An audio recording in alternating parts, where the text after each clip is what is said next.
Hello viewers, welcome to my YouTube channel. तो आज हम सीखेंगे कि टैली में cost centre and cost category का प्रयोग कैसे करते हैं। तो फॉर एग्जांपल हम कॉस्ट सेंटर कॉस्ट कैटेगरी पहले समझ लेते हैं कि क्या है। कि जैसे मान लीजिए हमारी कोई कंपनी में हमें एक्सपेंस को रिकॉर्ड करना है। एक्सपेंस को रिकॉर्ड करना मतलब उसको उनको ट्रैक भी करना है हमें डिफरेंट एम्प्लॉइयों के द्वारा। जैसे मान लीजिए हमारे पास कोई कंपनी है और उसमें हमने सेल्समैन्स रखे हैं अपने प्रोजेक्ट को मार्केट में बेचने के लिए। तो वो सेल्समैन हमारे मार्केटिंग के लिए कंपनी की तरफ से कितना एक्सपेंस लेते हैं। जैसे आने जाने का पेट्रोल का खर्चा ले रहे हैं, तो सुबह नाश्ता पानी का, रास्ते में स्टे करने के लिए, टी कॉफ़ी के लिए, वो जो भी खर्चा कर रहे हैं वो कंपनी ही उन्हें दे रही है। तो ये मार्केटिंग में सेल्समैन के द्वारा जितने भी एक्सपेंस हो रहे हैं उसकी रिकॉर्डिंग वगैरह चेक करने के लिए हम cost centre and cost category का प्रयोग करते हैं। तो ये चलिए इसको देखते हैं कि कैसे हम इसमें कॉस्ट सेंटर कॉस्ट कैटेगरी को टैली में कैसे करते हैं। तो इसके लिए नया कंपनी क्रिएट कर लेते हैं।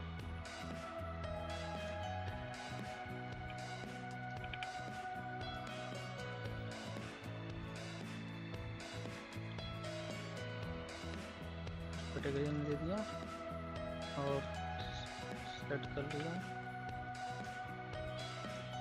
और इसको हमने कंट्रोल ए से एक्सेप्ट कर दिया। अब हमें यहाँ पर कॉस्ट सेंटर कॉस्ट कैटेगरी का सर्विस हमें इनेबल करना पड़ेगा। इसके लिए हम यहाँ पर F11 for company feature press करेंगे और अकाउंटिंग फीचर के लिए F1 हम प्रेस करेंगे। यहाँ पर हम देखेंगे कि मेंटेन कॉस्ट सेंटर यहाँ पर दिया हुआ है। मेंटेन कॉस्ट सेंटर, इसको हम यस कर लेंगे। और यहाँ पर दिया है maintain more than one payroll और कॉस्ट कैटेगरी, इसे हम यस करके इस विंडो को एक्सेप्ट कर देंगे। इसके बाद गेट ऑफ टैली पे आ जाएंगे। अब इसमें हम कंपनी में पहले हम equity share capital account use करेंगे, ताकि जो भी हम खर्चे वगैरह दिखाएं तो पहले कंपनी में एज ए ओपनिंग बैलेंस हमारे पास होना चाहिए। तो उसके लिए हम एक कैपिटल अकाउंट क्रिएट करेंगे, लेजर उसका। तो अकाउंट इन्फो लेजर क्रिएट, और यहाँ पर हमने नाम दे दिया इक्विटी शेयर और अंडर दे दिया कैपिटल अकाउंट, और इसको हमने ऐसे एक्सेप्ट कर दिया। अब इस इक्विटी शेयर से हम कंपनी में कैपिटल अकाउंट रिसीव कर लेंगे। तो उसके लिए हम क्या करेंगे, गेट ऑफ टैली पे जाएंगे, accounting voucher F6 for receipt, creditor में इक्विटी शेयर हो जाएगा और हमने उससे 5 लाख रुपए एज ए कैपिटल अकाउंट हमने रिसीव कर लिया कैश में, और इस वाउचर को एक्सेप्ट कर देंगे हम। इसके बाद हम कॉस्ट सेंटर बनाएंगे, कॉस्ट सेंटर और कॉस्ट कैटेगरी बनाएंगे। तो पहले कैटेगरी बना लेते हैं। तो उसके लिए हम gate of Tally accounting info और यहाँ पे कॉस्ट कैटेगरी दिया है और क्रिएट कर लेंगे। तो कैटेगरी में हम जैसे हमारे पास सेलिंग का हमको इसमें रिकॉर्डिंग करना है, तो हम एक सेल्स प्रोजेक्ट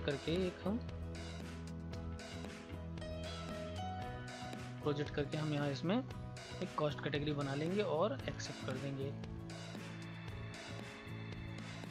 इसके बाद हम इसमें कॉस्ट सेंटर्स बनाएंगे। कॉस्ट सेंटर्स वे होंगे जो हमारे सेल्समैन्स हैं, जिनकी रिकॉर्डिंग हमें कॉस्ट कैटेगरी में करनी है। तो उसके लिए हम gate of Tally account info cost centre create, यहाँ पर हम बारी बारी से सेल्समैन 1 का सेल्समैन 2 का हम बना देंगे। कैटेगरी में हम सेल्स प्रोजेक्ट चूज कर लेंगे और यहाँ पर हम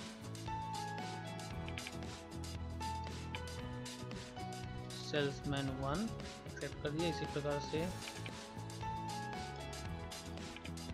सेल्समैन 2, इसी प्रकार से सेल्समैन 3 और सेल्समैन 4, ये हमने बना दिया कॉस्ट सेंटर्स। अब इन एम्प्लॉइयों के द्वारा जो भी खर्चे एम्प्लॉय कर रहे हैं सेल्समैन, उनको हम कन्वेंस एक्सपेंसेस में रिकॉर्ड करेंगे। तो कन्वेंस एक्सपेंस का हम एक लेजर क्रिएट कर लेते हैं, account info ledger create conveyance expense, under हम देते हैं इनडायरेक्ट एक्सपेंसेज, और इस विंडो को हम ऐसे ही एक्सेप्ट कर देते हैं। अब इनके द्वारा जो भी खर्चे किए हैं सेल्समैन के द्वारा, उसको हम पेमेंट वाउचर में रिकॉर्ड करेंगे। तो उसके लिए gateway of Tally, accounting voucher और F5 से पेमेंट करेंगे। डेप्टर में हम चूज़ करेंगे कन्वेंस एक्सपेंसेस। कन्वेंस एक्सपेंसेस में मान लीजिए सारे एम्प्लॉइयों के द्वारा कन्वेंस एक्सपेंस खर्चा हुआ 15,000 का, और ये 15,000 के सेपरेटली हमको रिपोर्ट देनी रहेगी। तो उसके लिए हम यहाँ पे सेल्स प्रोजेक्ट चूज़ कर लेंगे। इसके बाद यहाँ पे सेल्समैन 1 के द्वारा 3500 का खर्चा हुआ, सेल्समैन 2 के द्वारा 4,000 का, सेल्समैन 3 के द्वारा 3,000 का, और बाकी जो है सेल्समैन 4 के द्वारा, ये उन्होंने कन्वेंस एक्सपेंसेस खरीद किया मार्केटिंग के दौरान, और इन्हें हम कैश के द्वारा हम पेमेंट शो करें। इस तरीके से हम कॉस्ट सेंटर कॉस्ट कैटेगरी हमने प्रयोग किया। अब इसके बाद जैसे इन्होंने इन सेल्समैन के द्वारा जो भी खर्चे थे उनको हम मैनुअली हमने इंटर किया। अब इसी तरीके से इसमें हम प्री एलोकेशन टेबल भी क्रिएट कर सकते हैं कॉस्ट सेंटर का। जैसे उन्हें हम सैलरी देना चाहते हैं और सैलरी का हम परसेंटेज पहले से ही फिक्स कर देते हैं, जिससे क्या होगा कि जब भी हमें इनको सैलरी देनी रहे तो हम मैनुअली ना इंटर करके हम ऑटोमेटिक केवल एक अमाउंट पास करेंगे। जैसे 2 लाख अमाउंट हम पास करेंगे और परसेंटेज के हिसाब से सेल्समैन 1, 2, 3, 4 को अपने आप को सैलरी बढ़ जाएगी। तो उसको भी हम कॉस्ट सेंटर कॉस्ट कैटेगरी के अंतर्गत कर सकते हैं। तो उसको करने के लिए हम क्या करेंगे, गेटवे ऑफ टैली पे जाएंगे, F11 for company feature, accounting feature, और यहाँ पर दिया हुआ है use pre defined cost centre allocation in transaction, इसे हम यस करेंगे। यहाँ पर क्लास नेम पूछ रहा है कि किस क्लास का आपको, तो हम यहाँ पर सैलरी क्लास बना देते हैं। सैलरी नाम से हम बनाए, इसको हमने टाइप किया है। अब यहाँ पे एंटर करेंगे। कॉस्ट कैटेगरी पूछ रहा है कि क्या कॉस्ट कैटेगरी क्या थी हमारी, सेल्स प्रोजेक्ट था, और इसके अंदर हमारे कॉस्ट सेंटर्स थे सेल्समैन 1। मान लीजिए सेल्समैन 1 को हम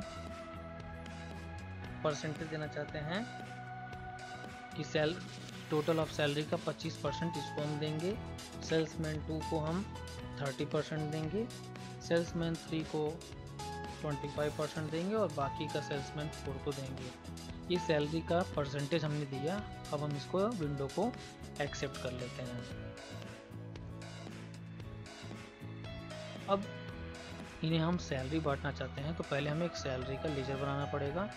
तो अकाउंट इन्फो लेजर क्रिएट, हमने एक सैलरी का लेजर बना दिया और अंडर इनडायरेक्ट एक्सपेंसेस दे दिया, और इस विंडो को हमने ऐसे ही एक्सेप्ट कर दिया। इसके बाद हम इन्हें पेमेंट करना चाहेंगे सैलरी, तो उसके लिए हम गेटवे ऑफ टैली पे जाएंगे,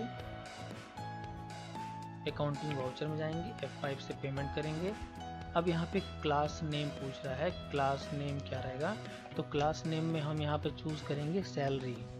यहाँ सैलरी चूज़ करना जरूरी है क्योंकि हमने जो कैटेगरी बनाया है वो सैलरी नाम से ही बनाया है। इसको हम सेलेक्ट करके अब यहाँ पे हम सैलरी पे चूज़ करते हैं क्योंकि हमें सैलरी पे करना है। मान लीजिए हमारे पास सैलरी का अमाउंट आया 2 लाख।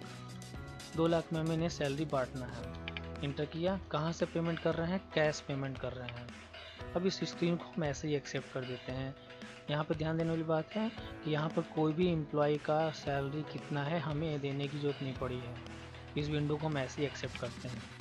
अब उन एम्प्लॉयों को सैलरी पे हुई है उसको हम देखने के लिए क्या करेंगे, गेटवे ऑफ टैली पे जाएंगे, डिस्प्ले पे जाएंगे और डे बुक पे जाएंगे, और वापस इस वाउचर एंट्री को हम इंटर करते हैं, सैलरी पे को इंटर करते हैं। तो यहाँ पे आप देखिए सेल्समैन 1, 2, 3, 4 को परसेंटेज के हिसाब से अपने आप वो सैलरी उनको मिल गई है, यहाँ पे एंट्री हो गई है। तो इस तरीके से हम pre defined cost centre allocation भी हम इसमें देख सकते हैं।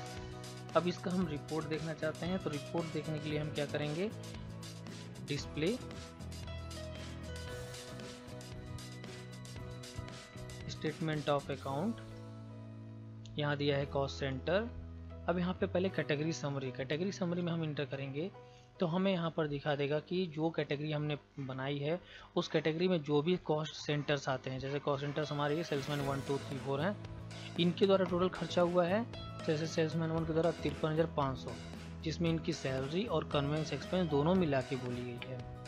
इसी तरीके से हम कॉस्ट सेंटर ब्रेकअप के द्वारा हम एक एक सेल्समैन का एंट्री देख सकते हैं, और इसमें भी अगर हम इसको इंटर करते हैं तो यहाँ पे हमें सेपरेटली दिखाई देगा कि कन्वेंस एक्सपेंस कितना हुआ है और सैलरी पे कितना हुआ है। इसी प्रकार से सेल्समैन 2। इस तरीके से हम लेजर के वाइज हम देख सकते हैं, जैसे कन्वेंस एक्सपेंस टोटल कितना हुआ है अलग अलग एम्प्लॉयों के द्वारा, उसी तरीके से हम सैलरी पे के देखेंगे तो सैलरी पे हमें यहाँ पे दिखाई देगा। इसी तरीके से ग्रुप ब्रेकअप हम देखेंगे तो इसमें हम देख सकते हैं कि हमने किस ग्रुप के अंदर हम बनाए थे, इनडायरेक्ट एक्सपेंसेस के अंदर बनाए थे। तो यहाँ पे हमें सारे एंट्रीज यहाँ पर दिखाई देंगी। इसमें एक एक सेल्समैन की एंटर करके हम देख सकते हैं कि उनको हमने किस किस वजह से पेमेंट किया है, कन्वेंस एक्सपेंस और सैलरी पे।